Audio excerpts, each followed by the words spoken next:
Good morning, everybody. This is being live streamed on Facebook and recorded. We are going to, and my face has disappeared from the screen. You should not see me.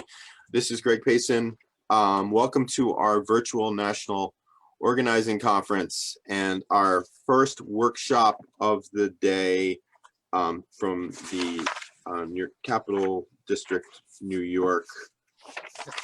And our speakers, Dan Kelly and Kirk. Is it Winand or Winans? Well, how you pronounce it? Winans. Winans. Yeah. So, folks, as you could probably see, there's a chat box on the side of your screen.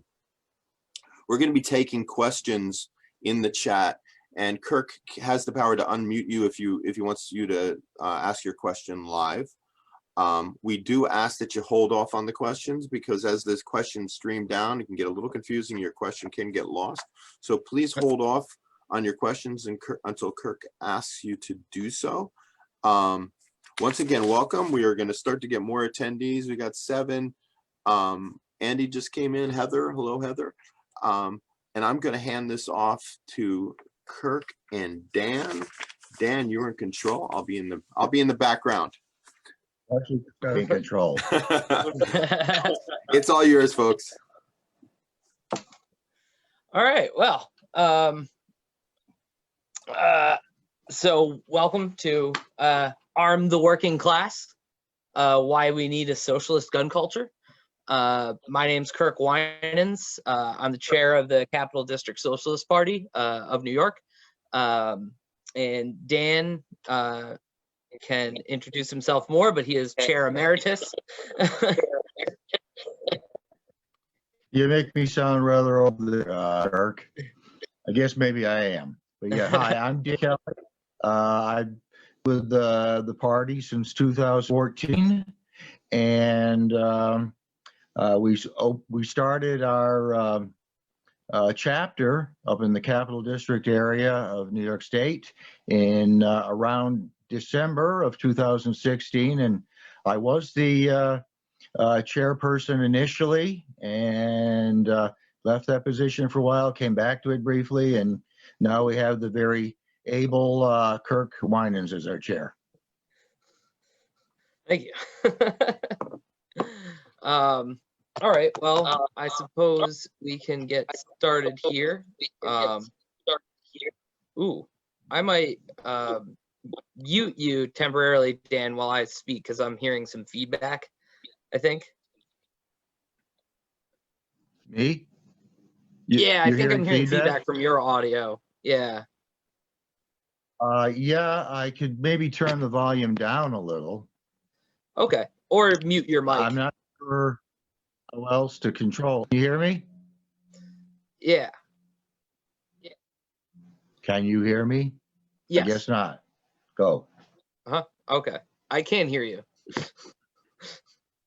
All right. Well, I have a little slideshow here to aid in my delivery of this.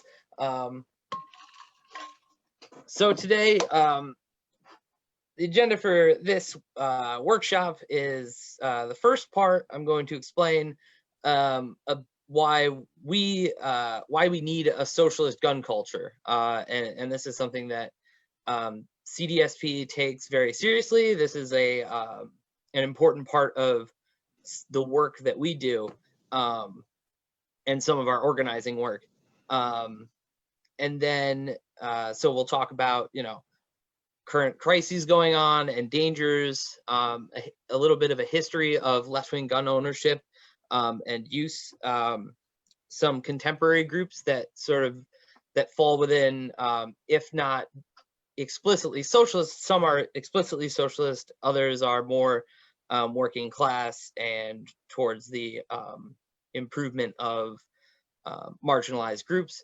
I'll talk a little bit about the effectiveness and also the necessity for socialists owning guns, and then a bit about the cultural values that I see as important to promote for a socialist gun culture.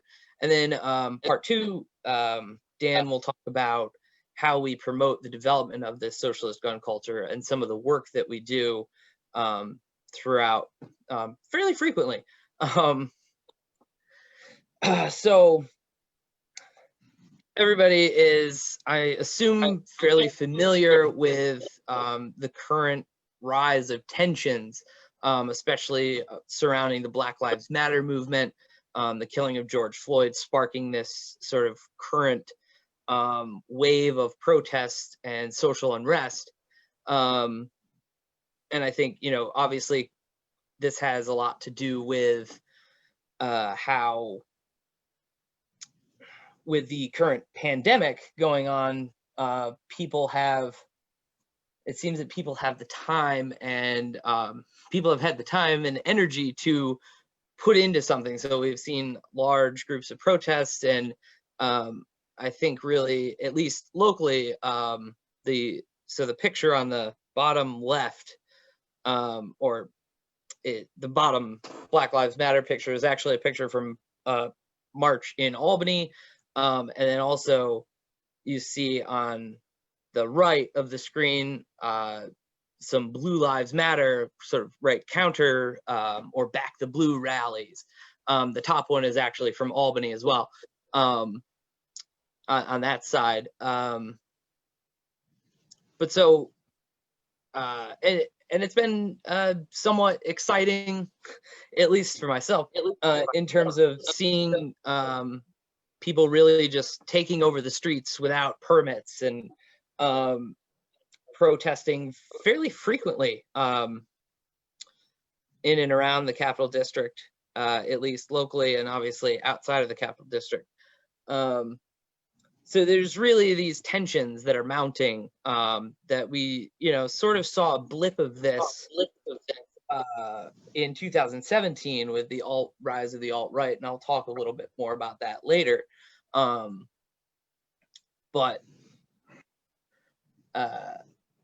now we're seeing more tensions rise. So anyway, I can't say that more. So I do want to warn on the next slide a bit of a trigger warning. The next slide does contain depictions of violence and shows a person who has been shot. So if that will disturb you, look away, I suppose. But I think it's sort of important aspect of this. So along with, and I'm sure many of you, as we have locally been involved in a lot of these Black Lives Matter protests and marches, but we've seen many dangers in the case of the far right coalescing. White supremacy and fascism are gaining ascendancy today, and extremist violence rooted in these hateful ideologies has quickly become an overtly dangerous force.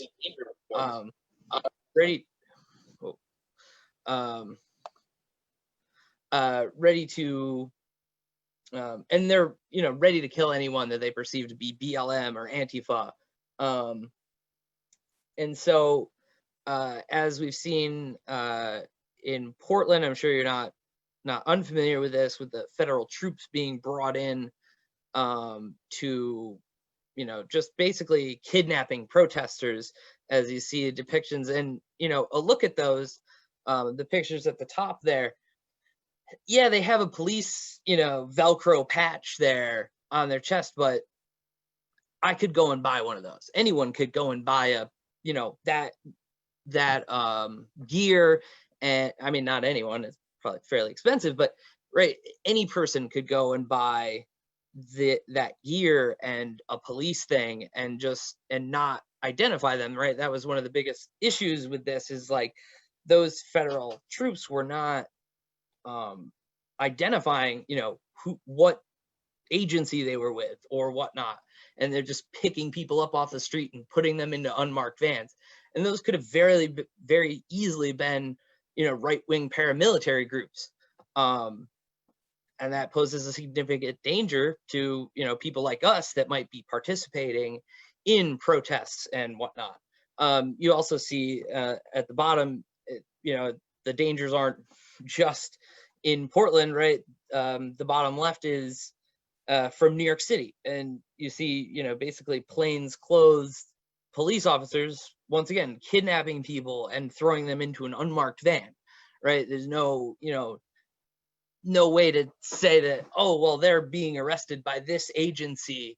And now, you have, whereas that's, obviously a danger in and of itself, but at least then you have, witnesses that can say, well, we know the NYPD took them, or we know, these agents from this federal agency took them. So there's some sort of like ability for their comrades to be like, hey, follow up on that arrest and be like, we know you're holding this person.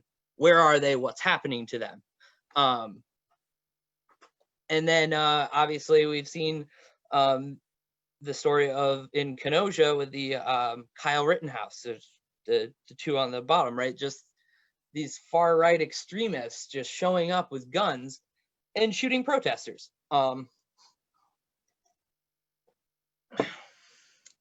So, we do live in a dangerous time, and tensions are, are mounting, and, who knows what's to come. So, and I think the answer to, I believe, the solution to these dangers, to mitigating these dangers, is to have a socialist gun culture, to have socialists that are armed, because the right wing is armed. So a little bit, and this is not a new idea.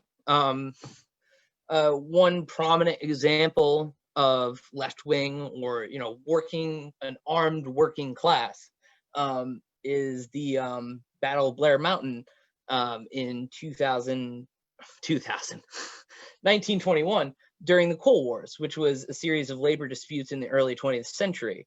It was the largest labor uprising in U.S. history and was the largest armed uprising since the Civil War. And it was also a multiracial labor uprising. So it's really something to, I think, hold up as an example of, this wasn't just white working class miners, it was multiracial. And this armed conflict was the result of the miners trying to unionize, and transgressions of the mine owners against the miners and their families, because they could be fired for joining a union. And then that often meant, since they usually lived in company towns and company owned, housing, that meant being evicted. So their family got evicted. And these were often carried out by just private agencies, right? The mine owners would just hire, someone like the Pinkertons, or in this case, the Felt, I forget the name of the agency that was hired to do this. So about 10,000 workers were involved in this conflict. And, eventually the conflict ended when federal troops were brought in. And, throughout the battles, I really encourage you to look into it some more, because it's a fascinating story. And, the miners were bombed even by the government and the private companies too, with, leftover World War I munitions, gas bombs, and, explosive bombs and whatnot. And well, initially the battle was lost, right? They got broken. They decided to call it quits when the federal troops were coming in, because the leaders were like, we're probably just going to get massacred at this point. And in the short term, right, the United Mine Workers membership plummeted, and the union had been consistently undermined after this, throughout the country, not just in West Virginia. But it did, in the long term, it ended up being a success, because it raised awareness of the frankly appalling conditions that miners faced. And so eventually, as we moved into the New Deal era, this led to a stronger and larger labor movement to develop. Now, a more contemporary example of a revolutionary left group is the Black Panther Party, who I'm sure everyone is familiar with. And their members patrolled with guns in order to protect the community from racist cops. Now imagine if that was still actively going on today, how many of these cases of the cops, kneeling on someone's neck until they suffocate to death, or just flat out just shooting them dead in the street, how much of that could be prevented by members of the community holding those police directly accountable in the moment. And, they might be a little more cautious to kneel on someone's neck if there's a few members of the community there with guns watching them. But the response to the Black Panther Party forming was a California ban on openly carrying loaded firearms, signed by Ronald Reagan, who was then governor. And indeed, firearms played a role in the civil rights struggles beyond the Black Panthers. Martin Luther King Jr. kept guns around, at least for a certain period of time. So, the paragon of peaceful nonviolence, he carried guns for, he had guns for protection. He knew that, the government and also white supremacists were after him. And many Black people in the South started owning guns during the civil rights movement, or for their own protection. And, gun control laws have a racist history, stemming all the way back from in the colony of Virginia that prevented slaves from owning guns. And it was carried through in the Black codes and after emancipation even. So, and there's often, biased enforcement, even when laws are seemingly race neutral.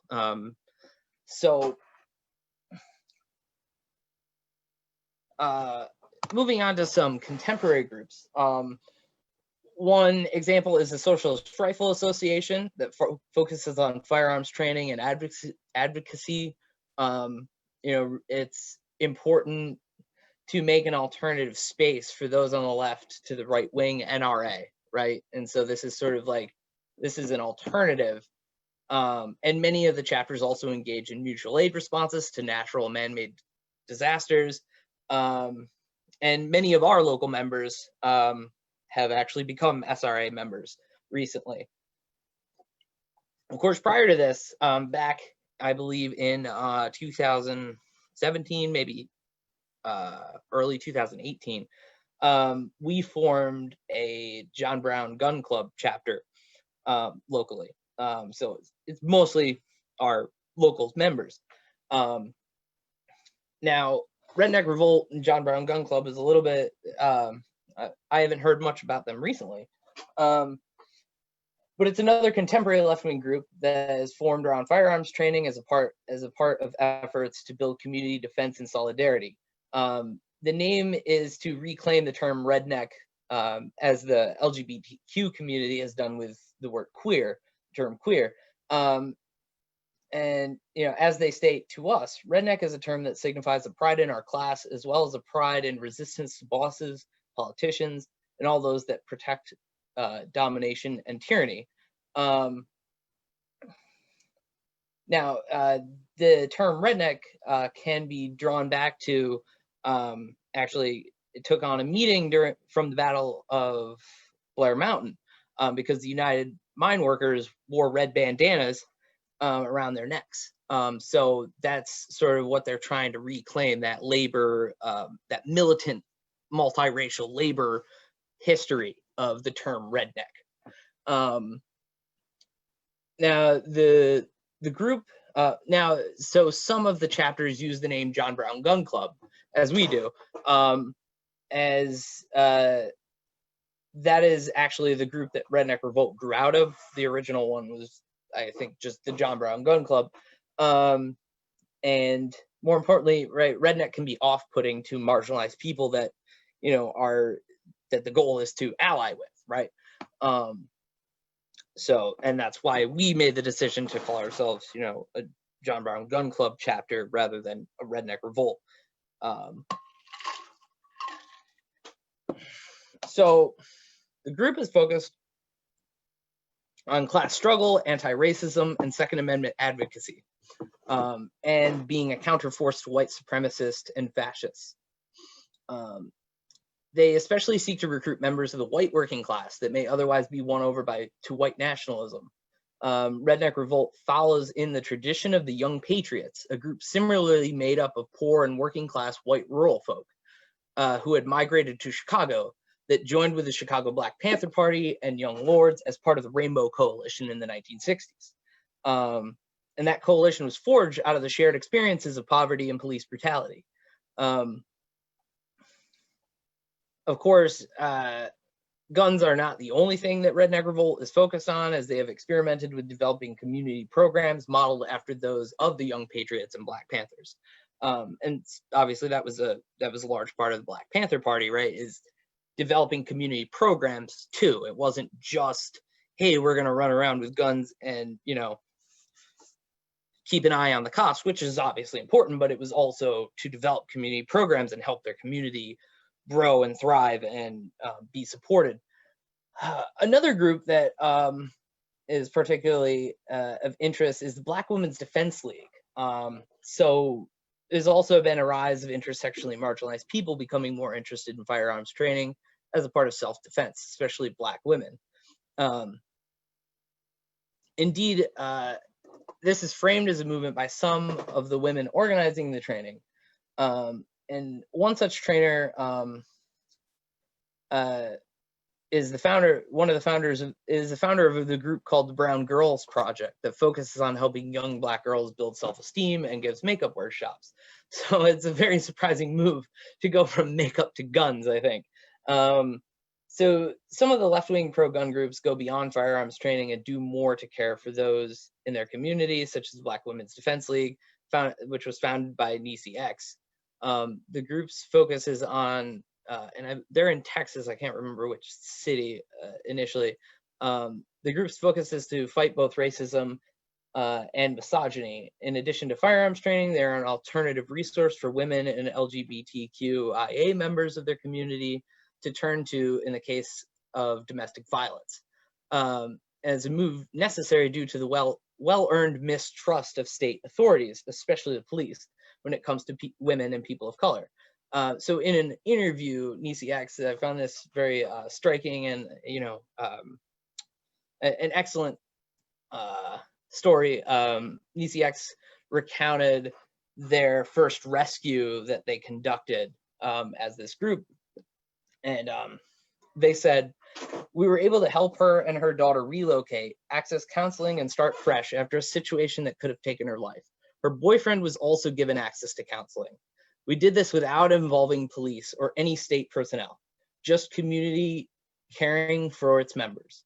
It made me sure that we alone can solve our issues and are fully capable of creating a future free of systemic oppression, one person at a time. Now, and I think the importance here, right, is that the idea was that, you know, this guy was being abusive, and they came in and, you know, broke up that situation instead of just calling the cops, right, which could have led to, you know, easily led to his death, if not everyone's death in that situation. And obviously, you know, they were armed, right? Because this could be a potentially dangerous situation. People can get violent when people call them on their bullshit. But, you know, so, you know, instead of just calling the cops, guys with guns that like to shoot, they broke up the situation, and it, you know, and that was a positive use, I see, of firearms, right?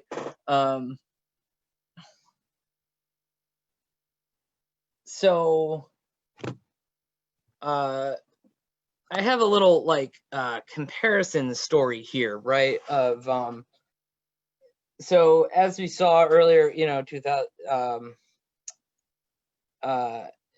was 2011, right? Where you know, Occupy Wall Street. I'm sure we all remember. Some of us participated in various Occupy settings, and you know that, you know, the tactic of occupation is a very important one and an effective one that arose out of the labor movement originally. But you know what we saw with the, you know, especially, you know, in the main hub in New York City, right, Occupy Wall Street, you know, the cops eventually decided to clear out the park, and so they show up in riot gear And, you know, you see the bottom picture here, you know, there's just, you know, they just clear it out and that's it, right? It's done. And I think one of the important differences there, and why I have this comparison, is to the, you know, the Bundy takeover of the wildlife refuge in Oregon. And, you know, rather than, you know, and, you know, the police didn't just roll in and take them out because they were armed. And, you know, instead of, you know, and the press obviously paid much more attention to them in at least directly talking to them. And, you know, yes, I think 1 or 2 people of the protesters were shot. They were arrested.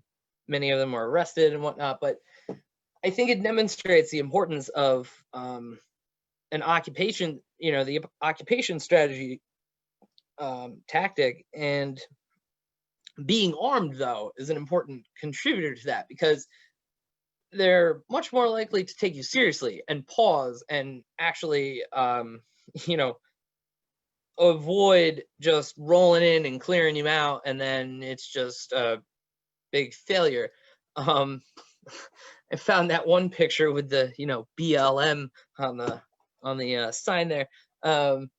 As some of you may have heard, you know, Ammon Bundy was against the BLM and now he's for BLM, but you know, instead of the Bureau of Land Management, he's promoting Black Lives Matter, which is a very interesting turn. He's actually seemingly being, you know, true to the libertarian ideals with that, as many of them are not. So a few things. So also back to sort of the Redneck Revolt John Brown Gun Club.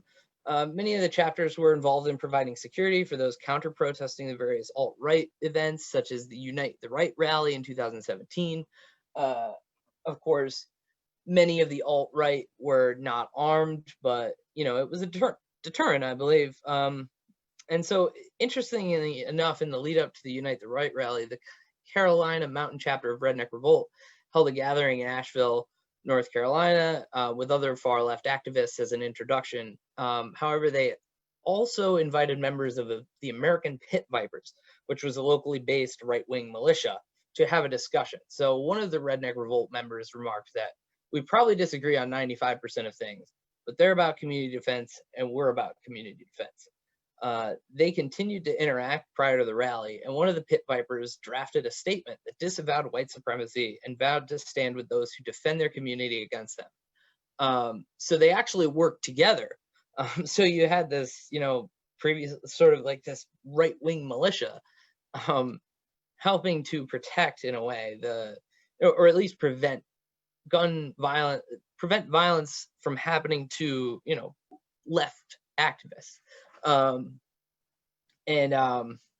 So, you know, they maintained, you know, radio contact during the rally. And in this case, that sort of shared object of guns did allow cooperation between these diametrically opposed groups, and actually even led to some changed beliefs on the one side, right? So in an interesting, like, fashion, they worked together because they were both armed groups, but they were able to, you know, the Redneck Revolt people were able to sway them in a way of being like, look, white supremacy is crap. And so, of course, I don't expect this sort of cooperation to really happen very often, if at all, again, in some ways. And also, I think the right-wing idea of community defense is a little different from the left's, or a lot different. But we also saw the effectiveness of just like the threat of physical violence, you know, punching Nazis, right? That became a thing of punching these alt-right people. And it eventually, you know, this fear of getting into a fist fight led to many of their supporters not coming out. And that kind of like quelled their whole movement, right? But now I think we're seeing a more active militant section of the far right at these protests, right? And so also I think recent spikes in gun ownership have been attributed to a significant rise in Black gun ownership. So I think if we are to be good allies and stand in solidarity with them, we should support the efforts of Black communities to legally arm themselves. And of course, we should be armed too, to be able to stand with them in solidarity. Now, of course, it's very important to say that our local only promotes, we only advocate for legal gun ownership. We do not advocate any illegal firearms. In New York, we have fairly restrictive laws based on that, but we do not advocate anyone to break, their local laws concerning gun ownership. But we promote, legal, we promote what you can be armed with legally. And I think it's important to see that, gun control is framed as this left versus right issue. However, that sort of covers over the left-wing discourse on guns that, which we're participating in right now, and the various groups that I have talked about. And sort of the media ignoring left-wing gun culture has allowed the right wing to steer the public discourse concerning guns, and therefore influence the very meanings of culturally salient values such as liberty, defense, and community. And having these meanings shift towards right-wing meanings shifts the mainstream ideology. And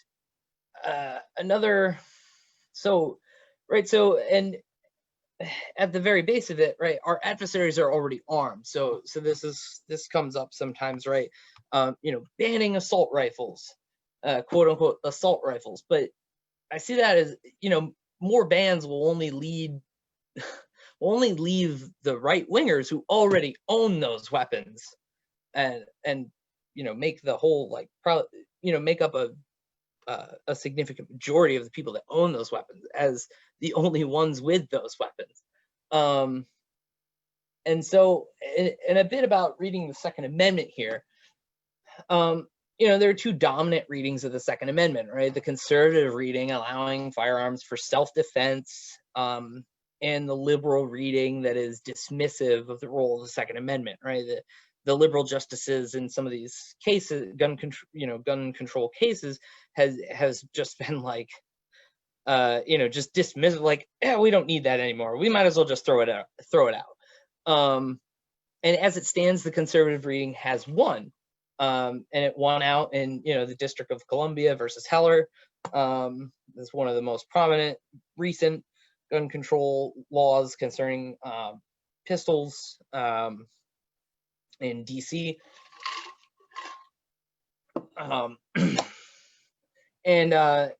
I think we also see the right wing's manipulation of the legal discourse, and it's quite similar to their manipulation of the public discourse.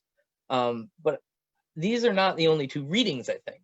So I've read a little bit about this. A constitutional scholar, Bert Newborn, he has, he's more of a, the Bill of Rights idea. So he proposes that the Second Amendment be read as a guarantee that all that are qualified should be able to join the military in order to protect democracy. That's his interpretation of what where it fits. However, this ignores the domestic threat to democracy that the police and other armed groups, right, the hate groups, have posed to people, especially those who are marginalized. And so what I do agree with Bert Newborn's idea is that his whole thing is the entire Bill of Rights matters, that it shouldn't be read as separate pieces, but as a whole, taking, the meaning of each amendment is influenced by the meaning of the other ones, right? And it's all a big whole about democracy. So what I would argue is that a more complete interpretation of the Second Amendment today is one where it guarantees the right to bear arms for the purpose of community defense and the protection of marginalized groups. Such a reading of the Second Amendment is more in line with left-wing gun culture's ideas about, concerning individuals versus community rights and responsibilities. And then finally, I'll talk a little bit about cultural values here that I see. So there are some shared cultural values between, you know, socialist gun culture and the far right gun culture, right? We, you know, most, you know, at least organized groups take, you know, gun safety very seriously, and training as an important thing of learning how to properly use the weapon and use it safely. You know, obviously we have this idea of self-defense. That's part of why we, you know, I think a lot of us also feel that, like, you know, we want to be able to protect ourselves, you know, from especially, you know, far right paramilitary groups, should they ever try to sort of do anything to us. And then, you know, it gets a little hairy here, though, as it moves on, right? Because, you know, the far right likes to talk about, you know, freedom and liberty. But I think, you know, their ideas of freedom are a little different than ours. And I think, you know, one best way to describe this, right, is this, like, you know, freedom to oppress versus freedom from oppression, right? There's two different ideas of freedom, right? The far right tends to argue for a brand of freedom and liberty that is really just a freedom for them as individuals or as corporations or whatnot to oppress people. Whereas, you know, the left's views of freedom, right? I probably don't need to tell you this, is actual freedom from oppression. And then, you know, the far right likes to talk about resisting tyranny, and I think that's a value on in the socialist gun culture as well. But you know, it becomes questionable, right? Because at the root of it, right here, socialist gun culture is, right, we're really talking about resisting and avoiding state violence, right? Think back to the Black Women's Defense League, right? They have guns in order to be able to avoid invoking state violence and, you know, well, you know, to prevent further harm from people, you know, bad things that are happening in their community. Whereas, you know, we've seen, right, many of these far, you know, these libertarian right wingers that say they're all about resisting tyranny of the government and freedom and liberty, but they're, you know, they're assisting with state violence. They're working with the cops and federal agents to help, you know, intimidate and put down protests that are, you know, protests and movements for justice. And, you know, and I have the exception, Ammon Bundy, right? He's actually being sort of, you know, as I said, like, true to the values he purports of being against the government and saying, like, you know, yes, BLM, this is appropriate because the cops are a dangerous force. They are, you know, bad. Now, I don't agree with Ammon Bundy on many things, but, you know, his support of BLM is interesting nonetheless. But I think where a socialist gun culture really sort of displays its difference are these ideas of community defense and solidarity. Right? It's this idea of community taking care of itself and defending the community from, you know, not only these right-wing extremists, but also from police violence. And we've seen that through many of these things, and many of these examples. And of course, also solidarity, right? I think that's a big part of why we do it. You know, we want to stand in solidarity with, you know, marginalized groups, working class. There should be a larger solidarity amongst the rest, amongst those groups.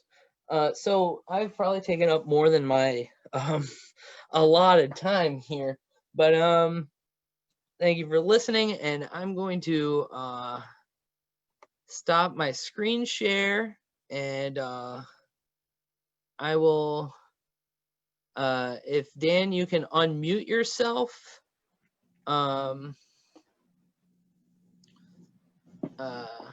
There you go. And Dan will talk more about what we do. Well, hello, everybody. For those of you who don't know me, who might have come in later, I'm Dan Kelly, and I've been a member of the Socialist Party since 2014, and a member of the Capital District of New York chapter since it started at the end of 2016. Kirk, by the way, that was a great slideshow. I really got a lot out of that. I don't have a slideshow to give. I'm just going to do a verbal presentation, but I'm going to cover the various activities that we engage in to try to promote the values that Kirk was talking about. And also, I want to really stress all the various safety protocols that we follow. So first, I'm going to talk about our activities, and then at the end of my presentation, I'm going to go over the safety protocols. Now, we do engage in a lot of group activities, and many of our members are gun owners, although even if you're not a gun owner, you can still partake in the activity. Now, I personally started taking part in the activities of going shooting with people in the group, target shooting, at the end of 2017. Now, many of our people, a number of people within the local had started going to a natural range that's in a wooded area on the outskirts of Albany. And in some ways, in the area we're in, Albany, it is in fact a city. And there are cities like Schenectady and Troy nearby. They are cities, but they're small cities, which means there's a lot of outdoor wooded areas nearby where you can engage in things like shooting. And we did do a lot of checking around. We found that it's perfectly legal to shoot in a public wooded area in New York State as long as hunting is allowed there. So if it's a place you can hunt, it's a place you can shoot, with minor exceptions such as during the deer season. Now, the types of activities that we've engaged in, there are 4 of them. One of them is shooting at what we call a natural range. I mean, that's an open space somewhere in a wooded area where it would be safe to do some target shooting.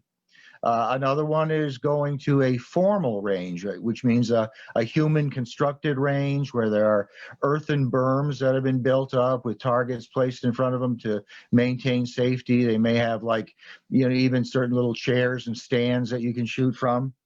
We also attend gun shows, and we do some training and teaching events. Now, I want to stress also that our events that we go to, it's not all just serious political stuff. There's a political aspect to everything we do, but we try to make our events fun, and we try to make them fun in a responsible way where we're not just all the time walking around with long faces and thinking about the Second Amendment or whatever. So fun is a component to solidarity. Now, for natural ranges, which is the place that we go to the most, we found a wooded area outside of Albany a few years ago. It was sort of a gully that had a natural ridge behind it with a lot of rocks where we could safely shoot. We went there for a couple of years to do a lot of shooting. And the thing is that all of our shooting ranges, people who are not gun owners or do not have experience with firearms can still come. We do share our guns with each other that way. We very carefully instruct people who aren't experienced on how to use them. We obey all safety protocols. We have a range officer who's a person that can, call a ceasefire, or we can constantly remind each other of safety protocols. And at all times, we routinely remind each other of being safe. Safety is the most important thing when you're using a firearm. And usually after our events, we oftentimes go to lunch afterwards so we can discuss the experience we just had, over food and drinks. Now, if you came to one of our events, you'd find there would be absolutely no alcohol or recreational drugs there, because that is one of the worst safety violations possible. We do stress that. And in fact, at our group range days, we can include sharing knowledge, sharing guns, cooperating on safety, and getting together afterward. All of things what we find build a real sense of solidarity among us. We recently found a large shale pit in a big wildlife management area on the outskirts of Albany. It's about 45 or 50 minutes outside the city. It's about 100 yards long, and it has a natural sort of a shale wall behind it so that we can maintain safety at all times. It's a rather popular area. We sometimes find other people are already using it when we get there, so we patiently wait for them to be done. And it's become our primary location to shoot. And although we do share it with other shooters, we find that it works well for us. Now, we've gone to, at one time, we found a very small natural shooting area. It was basically the side of a cliff in an area that was about 2 hours outside of Albany, where we went there and we met with people who were members of the Socialist Rifle Association, and we had sort of a tandem target shooting day with them. And we don't go to very many formal ranges. They're hard to find, and usually they're part of a sports club where you have to be a member, but we're quite fortunate that we have a friend, a man who's a member of the Democratic Socialists of America, a different organization, but he is their liaison with the Socialist Party in Albany, the Socialist Party USA, that is. And he belongs to a sports club, and he often takes groups of us there where we can use the area. And more recently, we also discovered there's an indoor shooting range in Troy, New York, which is one of the cities that's contiguous with Albany. We found that, in the wintertime, sometimes it's easier to go to an indoor range. We're limited there. It's only people who bring handguns or .22 rifles, which are a lower power, can use them. And unfortunately, the only one that had previously existed in this area was an indoor range that was frequented almost exclusively by police. One, we didn't figure we'd be welcome there, and two, we didn't think we'd enjoy ourselves there either. But more recently, there's a former member of the Army that retired and opened an indoor range also in the city of Troy. It's a very welcoming environment. It's friendly, helpful, and it has a feeling that's neither racist nor sexist in any way. I mean, there's a lot of people of color that go there to shoot, and there are also employees there that are, and also women. And something you don't always find in the gun culture, because it's been so much dominated by the right wing, is that you don't often see a lot of women or people of color taking part. But fortunately, this indoor range has been very helpful in that. Now, unfortunately, the COVID-19 pandemic has made us all squeamish about going indoors somewhere in an enclosed area to spend a couple hours with other people around. And so we haven't been going there lately, but we do hope to do it again in the near future. Hopefully the pandemic situation will resolve itself or improve in some way. So now we also, I want to say, we go to gun shows. The word gun show is a scary word to a lot of people on the left. When you think of a gun show, you think of a lot of right-wingers, looking at guns and just acting and talking in a way that we don't want to identify with. Now, we found out that that's not always the case. When you go to a gun show, it's something that's open to the public. Anybody can pay their admission fee and go in and see what's for sale, see what kind of demonstrations there are. And yes, there is a certain amount of that right-wing mentality, even a little bit of the far right-wing mentality. I mean, you'll see some Confederate flags there. You'll see Nazi memorabilia from World War II for sale. It can be a little uncomfortable if you're on the left wing, if you're a socialist. However, we found that by going there often, in a group, not always a big group, sometimes a small group, but going there in a group, when you go there, you look around, at first you might feel like a fish out of water, but you realize having your comrades there with you also contributes to a greater development of solidarity between you. And really, many of the vendors and many of the attendees at gun shows are not that type of far right-wing person. And guns are not the only thing that they sell there. I remember the first gun show I ever went to, the only thing I bought was a wristwatch. Hardly a firearm. It was a Soviet military wristwatch. I thought it was really cool. It had a picture of a Russian tank on it and a hammer and sickle. And it was actually one of the best watches they used to manufacture in the old Soviet Union, and I just had to have one. And you can also buy fishing equipment there. I bought some fishing gloves. Usually there's food for sale. It's more of a carnival atmosphere, and not an atmosphere of people constantly, advocating violence in a way that's right-wing or exclusive. Now, actually, another thing I once bought at a gun show was a Civil War soldier's cap, and I want to stress it was a Union soldier, not a Confederate soldier's cap. Now, as for our training events, we've only done a couple so far, and again, more recently, the COVID-19 epidemic has put a little bit of a damper on what we do. But starting in October of 2018, we did a training that was open to the public. It was called, "So You Want to Get a Pistol Permit?" And that was held at the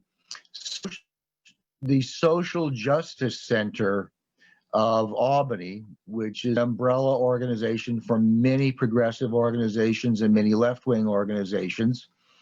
It's the Capital District Socialist Party is a member of the Social Justice Center, which means we can use the building for meetings. I'd have to say there was a little bit of an uproar. There were a lot of people involved with the center who became, very put off because they thought we were promoting gun violence, which nothing could be further from the truth. The only thing we promote is gun ownership and reasonable self-defense. But fortunately, the board of directors at the center supported us. We went ahead and did it. And we basically walked people through the process of applying for a pistol permit in New York State. Now, the New York State pistol permit process is very draconian and it's very Byzantine. There are multiple forms to fill out multiple times, and they even give you half of the information you need on how to fill it out. And every effort is made to discourage you along the way. But we tried to take some of the mystery out of it for people. We found that a lot of our attendees there were a lot of women that attended, a lot of people of color, and a lot of people I would assume were probably working class people. And it was well attended. I think our first one had about 25 attendees, which is a very big event in Albany, New York. And we had a second one last February. Also attended by maybe 20 people, also very successful. And we hope to do more. And the COVID-19 epidemic has put a damper on us being able to do all of that indoors. But we're hoping maybe we can do it online through a medium like Zoom or some other online platform. We do want to continue with that. Now, as for safety, but let me backtrack a little. With our pistol permit, we very religiously stress that you have to go through this process legally. I mean, buying an illegal handgun in New York is about the most dangerous thing you can do. And we don't want people doing that. We want people to partake in legal gun ownership so they don't have to have an extra fear about something. Now, to bring that forward, let me talk about safety. Now, what I'm going to go over are the 4 rules of gun safety that are applicable in all situations where firearms are present. Now, I realize there may be people watching who are gun owners or have been gun owners. I became a gun owner for the first time at the age of 63. I'm 66 now, so I'm living proof that you really can teach an old dog new tricks. But the 4 rules that I'm going over, like I said, those of you who are gun owners may already know those rules. But there are others who may not be gun owners or have experience with guns who don't know about it. So I'm going to ask you to bear with me while I go over them. The first rule is that all guns should be treated as if they're loaded. That means if you touch a gun, if you pick up a gun, you always open it up to check to see if it's loaded. These stories that you hear that somebody was cleaning their gun and it went off is almost impossible. And somebody that did happen to was not following the rules properly. If you pick up a gun, you open it up, see if it's loaded or not. And me personally, when I go shooting, I don't load my weapon until like 1 second before I'm ready to shoot it, because I don't want any unfortunate things to happen. It also, I mean, if you've had a gun laying around for a year and you go pick it up in your house, if it's been locked up somewhere, still you open it up to check to see if it's loaded. If somebody hands you a gun and says, here, it's unloaded, you check anyhow. Doesn't matter if it's your best friend, your mother, or Jesus. If somebody hands you a gun, you check to see if it's loaded. Number 2, there's something called muzzle discipline. You never, ever point a gun, loaded or unloaded or under any circumstances, at somebody or something you don't intend to shoot. Now, I personally am not intending to shoot anybody. The only things I shoot at are targets.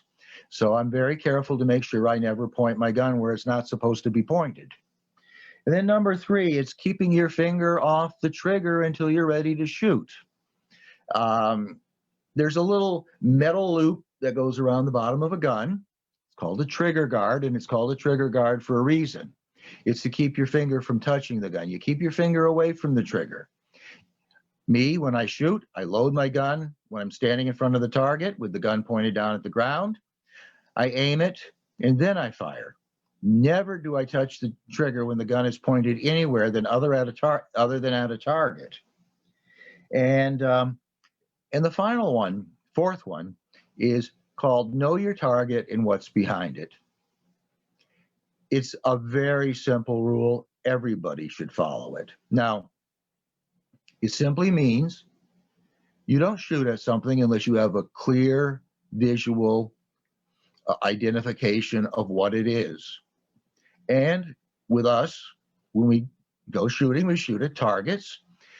We always place them in front of like a cliff or a dirt ridge, an earthen berm, someplace that will absorb the bullet as it comes through.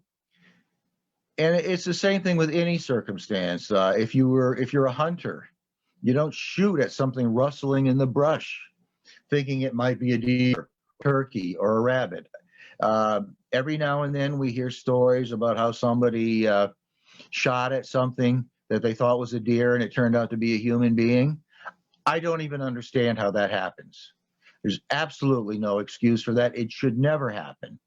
And the 4 rules that I just covered, if you follow those things carefully, religiously, you will never, ever have an unfortunate experience. Guns do not shoot themselves. They do not spontaneously go off. They can't load themselves. They can't point themselves. Only people can do that, and only people can observe the safety rules. Now, as a final thought on safety, one of the other things we do is we're not running around recklessly advocating civil war or some foolish thing like that. There may be right-wing groups doing that, but we're certainly not going to. We're advocating self-defense, and we're advocating legal gun ownership, and advocating anything other than that would actually violate safety for our entire organization. So we're not doing that. We're talking about self-defense in a legal way. Now, I hope my presentation was very short. I hope what you took away from it is that there are two key words: safety and solidarity. And you notice I put safety first because safety comes first. But solidarity must be present at all times for when you're on the left and you're in a socialist organization and you're trying to develop a leftist gun culture. Thank you. All right. Thank you, Dan. That was great. So I guess at this point we can open the floor to some questions. If you want to just type them into the chat, that'd be great. Or, you know, and if you really feel like you need to sort of, if your question is more long-winded, we can unmute you. We can allow you to unmute and speak it if you need to. So whatever works for you.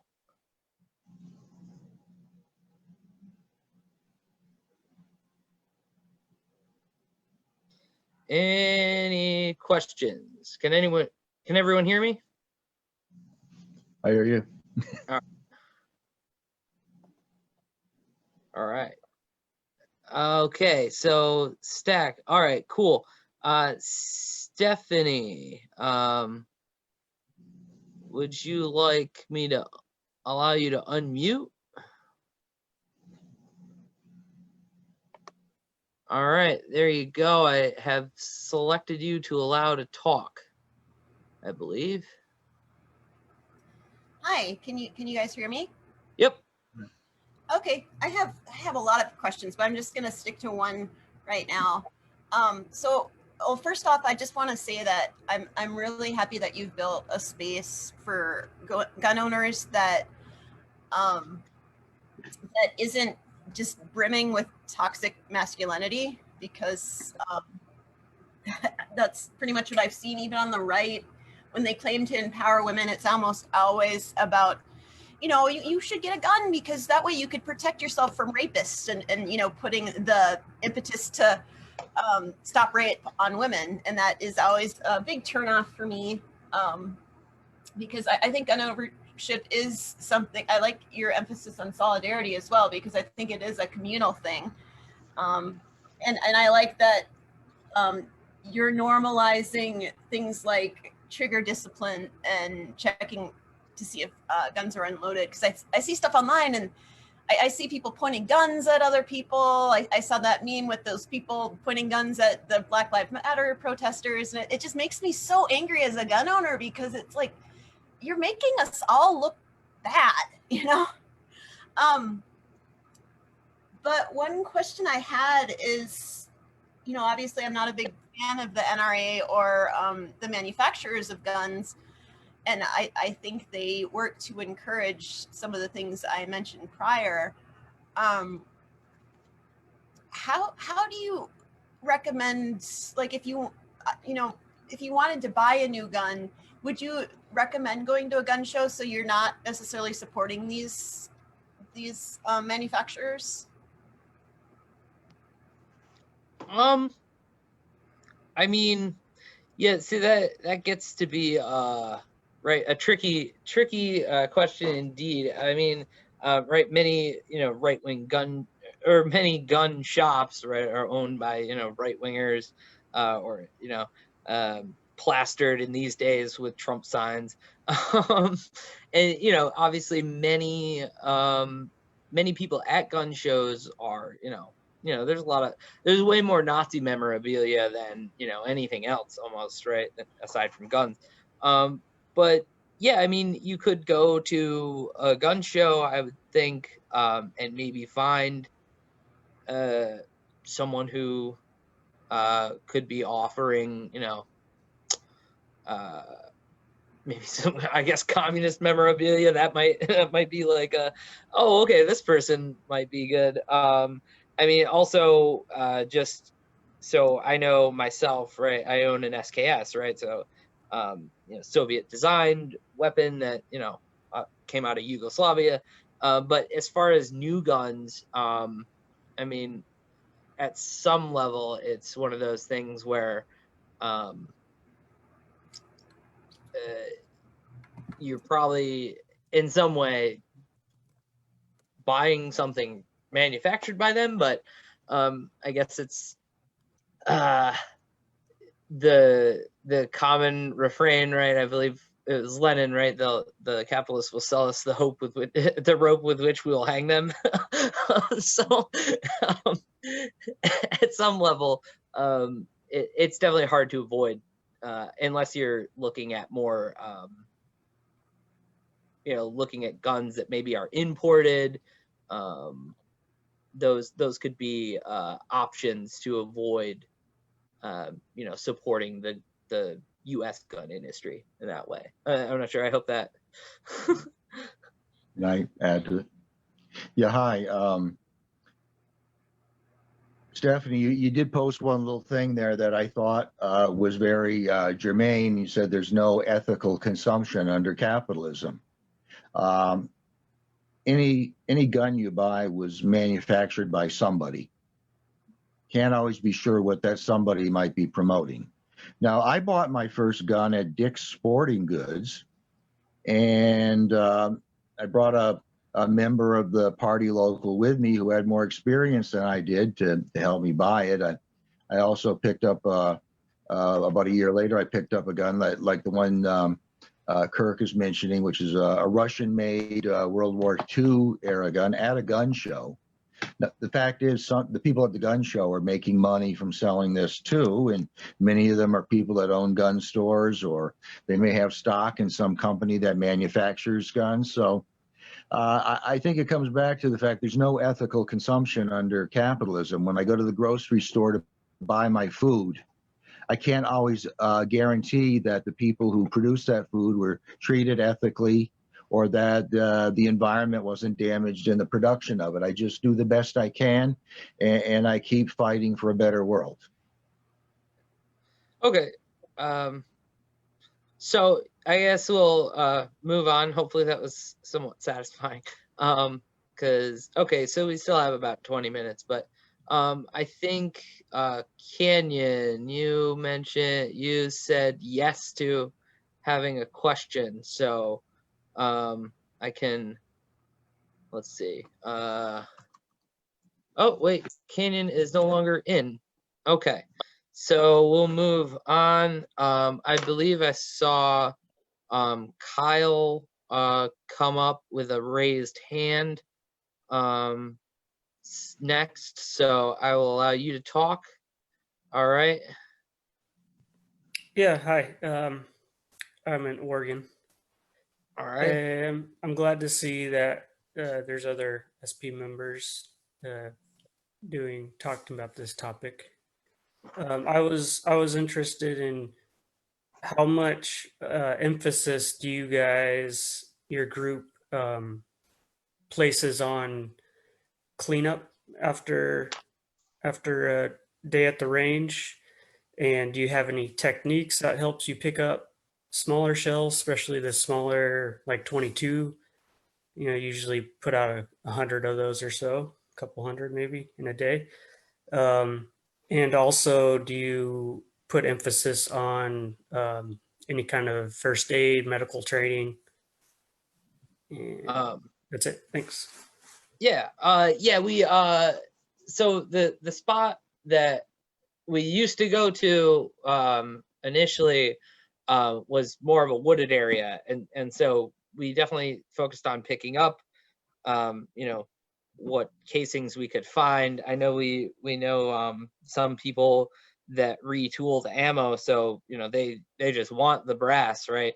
But and we still do pick up after ourselves. We try to in the newer spot that we go to, but it is already littered with so much that it's like, how much of this was us and how much was already here. It's hard to sort of keep track of.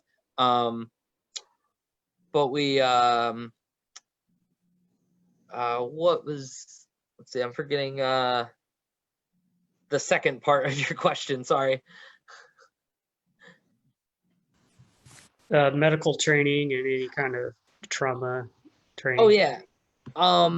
Yeah, we always carry a first aid kit with, you know, with appropriate trauma dressings and whatnot. I'm not sure how many of us are first aid certified. I was an EMT, so I do often go. But that is something that I think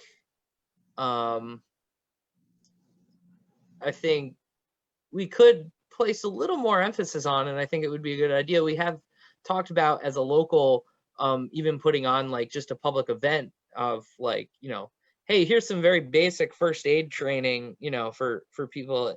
But you know, we obviously wanted that to be taught by somebody who currently certified with that. So that has gotten held up. Yeah, certainly having someone with, you know, the appropriate first aid kit and at least appropriate knowledge of what to do in the case of, right, a gunshot wound at the most extreme, right? You know, probably more likely it's going to be, you know, maybe a twisted ankle or, you know, a cut or whatnot. But yeah, so and Dan, did you have anything to add to that? Yeah. One of our members I know was trained in something called street first aid, which includes, you know, doing first aid treatment for more traumatic injuries or wounds than you would normally find in other first aid situations. So that's good. Because we exercise really good safety protocols, the only time I remember any injuries is when I cut my finger once and somebody was handy with a Band-Aid.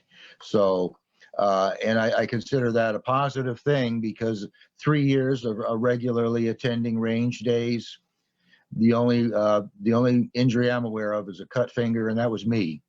And it didn't have anything to do with a gun. But we're always ready, no matter. Yeah. So anyway, okay, cool. So the next up I saw was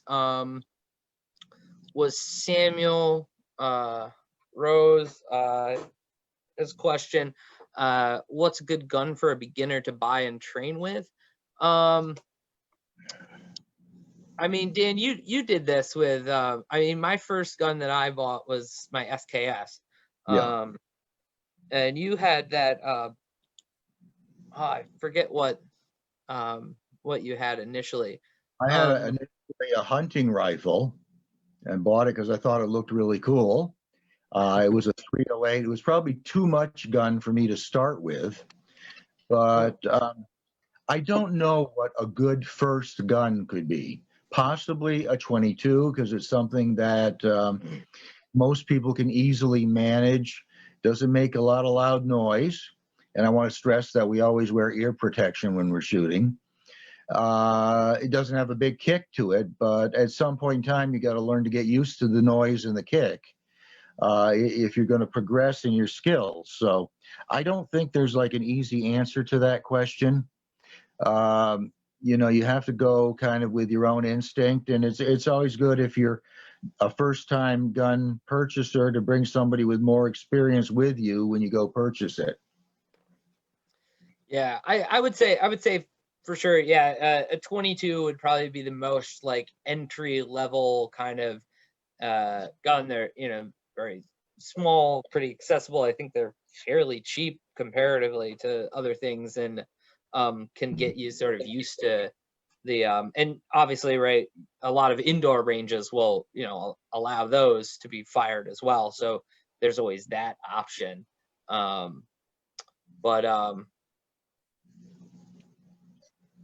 Sam, we'll have to talk more since you are local to us. Let's see. So I think I have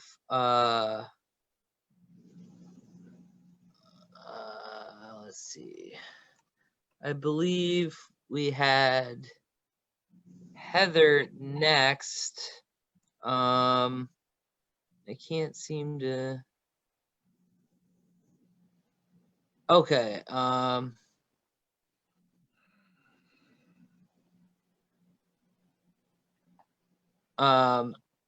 Oh, wait, is Heather gone now? Okay. Then I guess we'll move on. Oh, no, I responded poorly. Okay, so, no, I'm very sorry. I think we're next with Nathaniel's questions, in, the QA box here. So, how do we prevent gun violence against the proletariat while also not having the proletariat disarmed? I mean, I think that's, obviously always a danger, but I think being armed is in some ways a good, prevention mechanism. I assume most people that value their lives are much less likely to fire on someone who also can fire back. Prevent shootings in schools and even in public areas at civilians at this moment. I mean, that's a tricky question, but I think that brings up a lot of different issues, but I do think that promoting an alternative gun culture to the right wing might help in that sense. I mean, and I think school shootings is totally there's a number of factors that go into that obviously mental health care would be important.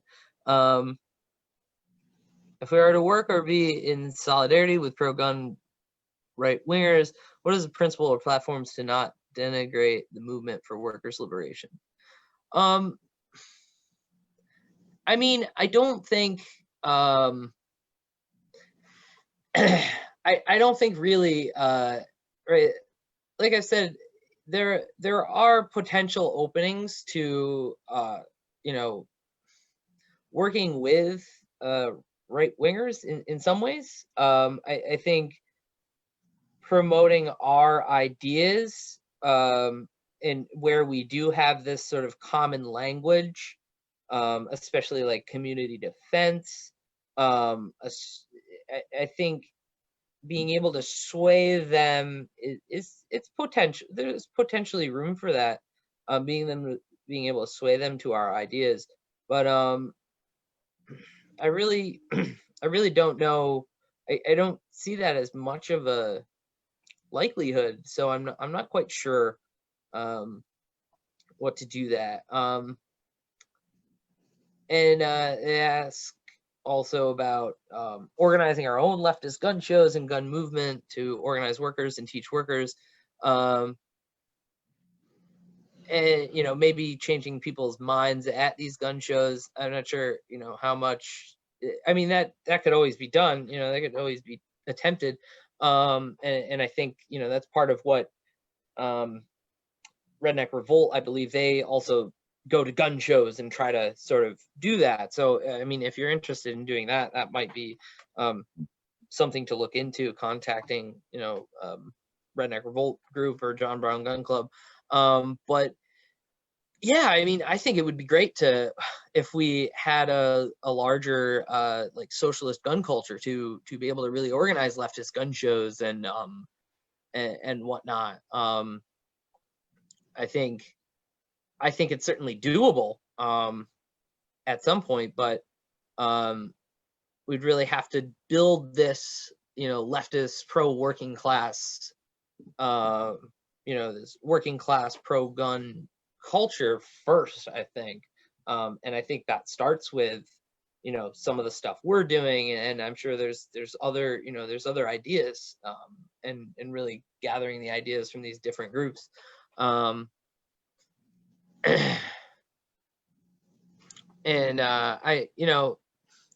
stopping people from breaking laws or seek to break laws from buying guns, I don't know, how to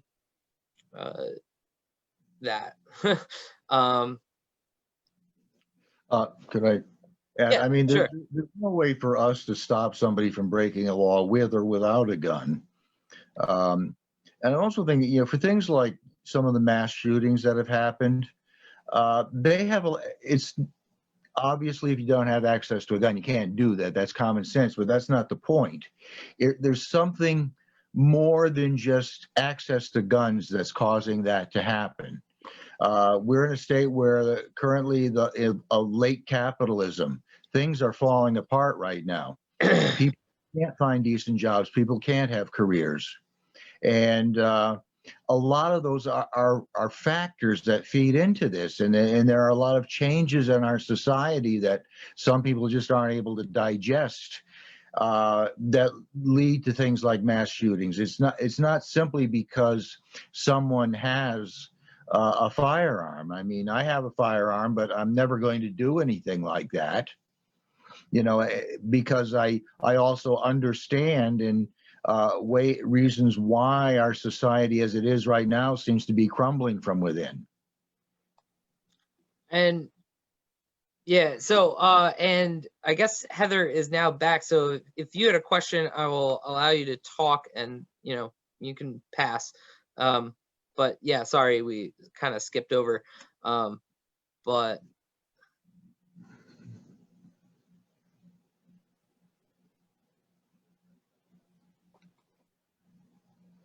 Heather, did you still have a question or a comment?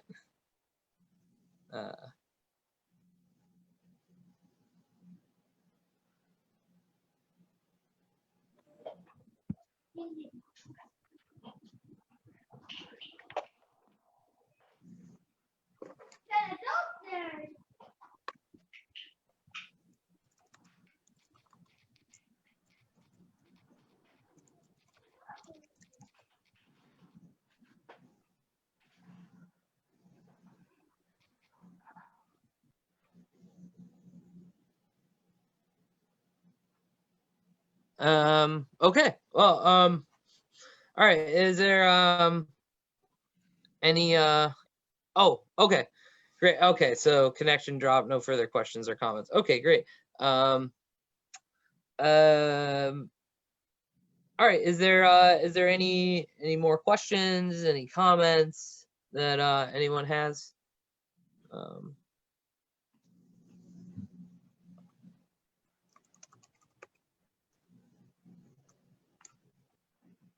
No. All